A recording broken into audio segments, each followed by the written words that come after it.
Hi ಸ್ನೇಹಿತರೆ, ಎಲ್ಲರಿಗೂ ನಮಸ್ಕಾರ.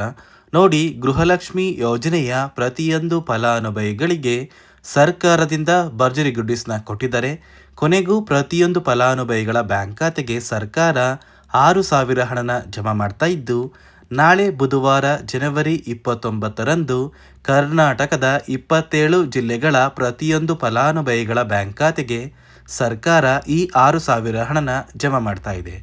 ಅದೇ ರೀತಿ ಸುಮಾರು 1,23,000 ಫಲಾನುಭವಿಗಳಿಗೆ ಸರ್ಕಾರ ಈ 6,000 ಹಣನ ಕ್ಯಾನ್ಸಲ್ ಮಾಡಿದ್ದು, ಇತ್ತೀಚೆಗೆ ಸರ್ಕಾರದಿಂದ ಜಾರಿಗೆ ಬಂದಿರುವಂತಹ 5 ಹೊಸ ನಿಯಮದ ಆಧಾರದ ಮೇಲೆ ಪ್ರತಿಯೊಂದು ಫಲಾನುಭವಿಗಳ ಬ್ಯಾಂಕ್ ಖಾತೆಗೆ ಈ 6,000 ಹಣ ಜಮಾ ಆಗ್ತಾ ಇದೆ. ಹಾಗಾದರೆ ಬನ್ನಿ ಸ್ನೇಹಿತರೆ, ಸರ್ಕಾರದಿಂದ ಬಂದಿರುವಂತಹ ಒಂದು ಮಾಹಿತಿ ಏನು ಅಂತ ತಿಳ್ಕೊಳ್ಳೋಣ. ಅದಕ್ಕಿಂತ ಮೊದಲು ನೋಡಿ ಸ್ನೇಹಿತರೆ, ನೀವೇನಾದ್ರೂ ಇನ್ನೂ ಕೂಡ ನನ್ನ ಚಾನಲ್ನ ಸಬ್ಸ್ಕ್ರೈಬ್ ಆಗಿಲ್ಲ ಅಂದರೆ ದಯವಿಟ್ಟು ಪ್ರತಿಯೊಬ್ಬರು ಚಾನಲ್ನ ಸಬ್ಸ್ಕ್ರೈಬ್ ಮಾಡ್ಕೊಳ್ಳಿ, ಹಾಗೆ ವಿಡಿಯೋಗೆ ಒಂದು ಲೈಕ್ನ ಕೊಡಿ. ಹೌದು ಸ್ನೇಹಿತರೆ, ಸರ್ಕಾರದಿಂದ ನಾಳೆ ಜನವರಿ 29 ಬುಧವಾರ ಗೃಹಲಕ್ಷ್ಮಿ ಯೋಜನೆಯ ಪ್ರತಿಯೊಂದು ಫಲಾನುಭವಿಗಳ ಬ್ಯಾಂಕ್ ಖಾತೆಗೆ 6,000 ಹಣನ ಜಮಾ ಮಾಡ್ತಾ ಇದೆ. ಸಾಕಷ್ಟು ಫಲಾನುಭವಿಗಳು ಕಳೆದ ಒಂದು ತಿಂಗಳಿಂದ ಗೃಹಲಕ್ಷ್ಮಿ ಯೋಜನೆಯ 16ನೇ ಕಂತಿನ ಹಣಕ್ಕಾಗಿ ವೆಯ್ಟ್ ಮಾಡ್ತಾ ಇದ್ರಿ. ಇದೀಗ ಕೊನೆಗೂ ಸರ್ಕಾರದಿಂದ ಗೃಹಲಕ್ಷ್ಮಿ ಯೋಜನೆಯ 16ನೇ ಕಂತಿನ ಹಣದ ಜೊತೆ 17ನೇ ಕಂತಿನ ಹಣ ಕೂಡ ಫಲಾನುಭವಿಗಳ ಬ್ಯಾಂಕ್ ಖಾತೆಗೆ ಜಮಾ ಆಗ್ತಾ ಇದ್ದು, ಸುಮಾರು 4,000 ಹಣ ನಿಮ್ಮ ಬ್ಯಾಂಕ್ ಖಾತೆಗೆ ಜಮಾ ಆಗ್ತಾ ಇದೆ. ಈ ಹಣದ ಜೊತೆ ಅನ್ನಭಾಗ್ಯ ಯೋಜನೆಯ ಅಕ್ಕಿ ಬದಲಿನ 5 ಕಂತಿನ ಹಣ ಕೂಡ ಜಮಾ ಆಗ್ತಾ ಇದ್ದು, ಈ ಒಂದು ಹಣ 2,000 ಹಣ ಆಗಿದೆ. ಒಟ್ಟಾರೆ ಪ್ರತಿಯೊಂದು ಫಲಾನುಭವಿಗಳ ಬ್ಯಾಂಕ್ ಖಾತೆಗೆ ಸರ್ಕಾರ 6,000 ಹಣನ ಜಮಾ ಮಾಡ್ತಾ ಇದೆ. ಅದೇ ರೀತಿ ಈ 6,000 ಹಣ ನಿಮ್ಮ ಬ್ಯಾಂಕ್ ಖಾತೆಗೆ ಉಳಿದ 3 ಅಥವಾ 4 ದಿನಗಳಲ್ಲಿ ಪ್ರತಿಯೊಂದು ಫಲಾನುಭವಿಗಳು ಪಡ್ಕೋತೀರಾ ಅಂತ ಹಣಕಾಸು ಇಲಾಖೆ ಒಂದು ಮಾಹಿತಿನ ಕೊಟ್ಟಿದ್ದು, ಸುಮಾರು 1,23,000 ಫಲಾನುಭವಿಗಳ ಬ್ಯಾಂಕ್ ಖಾತೆಗೆ ಈ 6,000 ಹಣ ಜಮಾ ಆಗ್ತಾ ಇಲ್ಲ. ಇತ್ತೀಚೆಗೆ ಸರ್ಕಾರ ಜಾರಿಗೆ ತಂದಿರುವ 5 ಹೊಸ ನಿಯಮದ ಆಧಾರದ ಮೇಲೆ ಪ್ರತಿಯೊಂದು ಫಲಾನುಭವಿಗಳ ಬ್ಯಾಂಕ್ ಖಾತೆಗೆ ಈ 6,000 ಹಣ ಜಮಾ ಆಗ್ತಾ ಇದೆ. ಹಾಗಾದರೆ ಆ ನಿಯಮಗಳು ಏನು ಅಂತ ಕೂಡ ತಿಳ್ಕೊಳ್ಳೋಣ. ಅದಕ್ಕಿಂತ ಮೊದಲು ನಾಳೆ ಬುಧವಾರ ಜನವರಿ 29ರಂದು ಕರ್ನಾಟಕದ ಯಾವ ಜಿಲ್ಲೆಗಳ ಫಲಾನುಭವಿಗಳ ಬ್ಯಾಂಕ್ ಖಾತೆಗೆ ಸರ್ಕಾರ 6,000 ಹಣನ ಜಮಾ ಮಾಡುತ್ತೆ ಅಂತ ನಾನು ನಿಮಗೆ ತಿಳಿಸ್ಕೊಡ್ತಾ ಇದ್ದೀನಿ.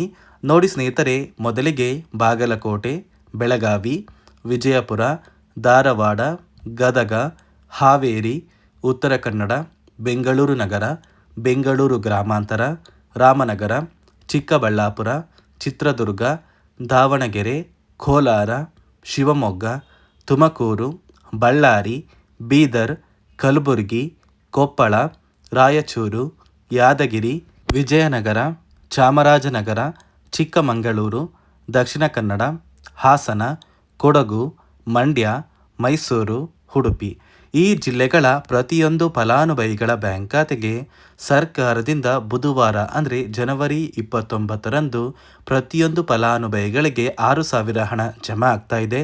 ಉಳಿದಿರುವ 3 ಅಥವಾ 4 ದಿನಗಳಲ್ಲಿ ಪ್ರತಿಯೊಂದು ಫಲಾನುಭವಿಗಳು ನಿಮ್ಮ ಬ್ಯಾಂಕ್ ಖಾತೆಗೆ ಆದಷ್ಟು ಬೇಗ ಈ 6,000 ಹಣನ ಪಡ್ಕೋತೀರಾ ಅಂತ ಸರ್ಕಾರ ಒಂದು ಭರ್ಜರಿ ಗುಡ್ಡಿಸ್ನ ಕೊಟ್ಟಿದೆ.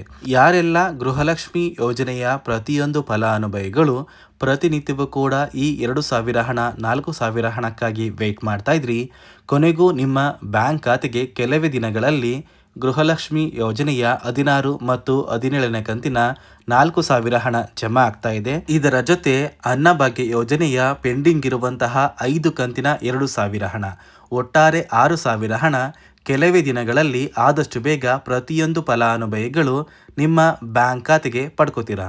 ಅದೇ ರೀತಿ ಸುಮಾರು 1,23,000 ಫಲಾನುಭವಿಗಳ ಬ್ಯಾಂಕ್ ಖಾತೆಗೆ ಸರ್ಕಾರ ಈ ಬಾರಿ ಈ 6,000 ಹಣನ ಜಮಾ ಮಾಡ್ತಾ ಇಲ್ಲ. ಸರ್ಕಾರ ಗೃಹಲಕ್ಷ್ಮಿ ಯೋಜನೆಯ 16ನೇ ಕಂತಿನ ಹಣಕ್ಕಾಗಿ ಪ್ರತಿಯೊಂದು ಫಲಾನುಭವಿಗಳ ಒಂದು ದಾಖಲಾತಿಗಳನ್ನ ಮರು ಪರಿಶೀಲನೆ ಮಾಡುವಂತಹ ಸಂದರ್ಭದಲ್ಲಿ ಸಾಕಷ್ಟು ಫಲಾನುಭವಿಗಳಿಗೆ ಸರ್ಕಾರ ಇತ್ತೀಚೆಗೆ ಜಾರಿಗೆ ತಂದಿರುವ 5 ಹೊಸ ನಿಯಮದ ಆಧಾರದ ಮೇಲೆ ಅವರ ಬ್ಯಾಂಕ್ ಖಾತೆಗೆ ಯಾವುದೇ ರೀತಿಯ ಗೃಹಲಕ್ಷ್ಮಿ ಯೋಜನೆಯ ಹಣನ ಜಮಾ ಮಾಡೋದಕ್ಕೆ ಆಗೋದಿಲ್ಲ ಅಂತ ತಿಳಿದು ಬಂದಿದ್ದು, ಸುಮಾರು 1,23,000 ಫಲಾನುಭವಿಗಳ ಒಂದು ಗೃಹಲಕ್ಷ್ಮಿ ಯೋಜನೆಯ ಹಣ ಸರ್ಕಾರ ಕ್ಯಾನ್ಸಲ್ ಮಾಡಿದೆ. ಹಾಗಾದರೆ ಬನ್ನಿ ಸ್ನೇಹಿತರೆ, ಸರ್ಕಾರ ಜಾರಿಗೆ ತಂದಿರುವ 5 ಹೊಸ ನಿಯಮಗಳು ಏನು ಅಂತ ನಾನು ನಿಮಗೆ ತಿಳಿಸ್ಕೊಡ್ತಾ ಇದ್ದೀನಿ. ನೋಡಿ ಸ್ನೇಹಿತರೆ, ಮೊದಲನೆಯ ಒಂದು ನಿಯಮ ಬಂದು ಗೃಹಲಕ್ಷ್ಮಿ ಯೋಜನೆಯ ಪ್ರತಿಯೊಂದು ಫಲಾನುಭವಿಗಳು ಯಾರೆಲ್ಲ ಇದ್ದೀರಾ, ನಿಮ್ಮ ಮನೆಯ ಪ್ರತಿಯೊಂದು ಸದಸ್ಯರ ಆಧಾರ್ ಕಾರ್ಡ್ನ ನಿಮ್ಮ ಬಳಿ ಇರುವಂತಹ ಒಂದು ರೇಷನ್ ಕಾರ್ಡಿಗೆ ಕಡ್ಡಾಯವಾಗಿ ಲಿಂಕ್ ಮಾಡಿಸ್ಬೇಕು. ಈ ಒಂದು ನಿಮ್ಮ ಆಧಾರ್ ಕಾರ್ಡ್ನ ಲಿಂಕ್ ಮಾಡಿಸೋದಕ್ಕೆ KYC ಅಂತ ಕರೀತಾರೆ. ಸಾಕಷ್ಟು ಫಲಾನುಭವಿಗಳ ಒಂದು ರೇಷನ್ ಕಾರ್ಡಿಗೆ KYC ಪೆಂಡಿಂಗ್ ಇದೆ. ಅದೇ ಒಂದು ಕಾರಣಕ್ಕೆ ಸರ್ಕಾರ ಈ ಬಾರಿ ಈ 5 ಹೊಸ ನಿಯಮಗಳನ್ನ ಜಾರಿಗೆ ತಂದಿದೆ.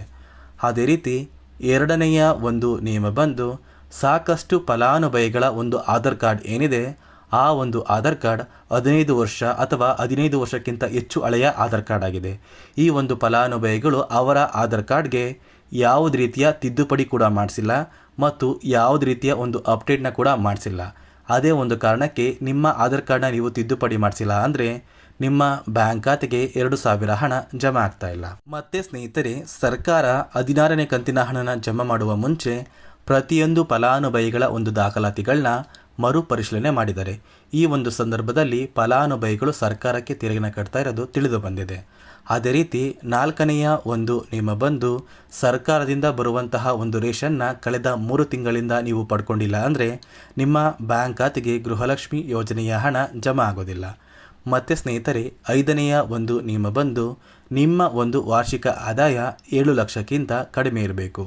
ಒಂದು ವೇಳೆ ವಾರ್ಷಿಕ ಆದಾಯ 7 ಲಕ್ಷಕ್ಕಿಂತ ಜಾಸ್ತಿ ಇದ್ದರೆ ನಿಮ್ಮ ಬ್ಯಾಂಕ್ ಖಾತೆಗೆ ಗೃಹಲಕ್ಷ್ಮಿ ಯೋಜನೆಯ ಹಣ ಬರೋದಿಲ್ಲ. ಈ 5 ನಿಯಮದ ಆಧಾರದ ಮೇಲೆ ಪ್ರತಿಯೊಂದು ಫಲಾನುಭವಿಗಳಿಗೂ ಹಣ ಜಮಾ ಆಗ್ತಾ ಇದೆ. ಈ 5 ಹೊಸ ನಿಯಮದ ಆಧಾರದ ಮೇಲೆ ಪ್ರತಿಯೊಂದು ಫಲಾನುಭವಿಗಳ ಬ್ಯಾಂಕ್ ಖಾತೆಗೆ ಸರ್ಕಾರ ನಾಳೆ ಬುಧವಾರ ಜನವರಿ 29ರಂದು ಕರ್ನಾಟಕದ 27 ಜಿಲ್ಲೆಗಳಿಗೆ 6,000 ಹಣನ ಜಮಾ ಮಾಡ್ತಾ ಇದ್ದು, ಪ್ರತಿಯೊಂದು ಫಲಾನುಭವಿಗಳು ನಿಮ್ಮ ಬ್ಯಾಂಕ್ ಖಾತೆಗೆ ಆದಷ್ಟು ಬೇಗ ಈ 6,000 ಹಣನ ಪಡ್ಕೋತೀರಾ ಅಂತ ಹೇಳ್ತಾ, ಇದಿಷ್ಟು ಗೃಹಲಕ್ಷ್ಮಿ ಯೋಜನೆ ಕುರಿತು ಸರ್ಕಾರದಿಂದ ಬಂದಿರುವಂತಹ ಹೊಸ ಮಾಹಿತಿಯಾಗಿದೆ. ನಾನು ಕೊಟ್ಟಿರುವಂತಹ ಮಾಹಿತಿ ನಿಮಗೆ ಇಷ್ಟ ಆಗಿದ್ರೆ ದಯವಿಟ್ಟು ಪ್ರತಿಯೊಬ್ಬರೂ ನನ್ನ ಚಾನಲ್ನ ಸಬ್ಸ್ಕ್ರೈಬ್ ಮಾಡ್ಕೊಳ್ಳಿ, ಹಾಗೆ ವಿಡಿಯೋಗೆ ಒಂದು ಲೈಕ್ನ ಕೊಡಿ.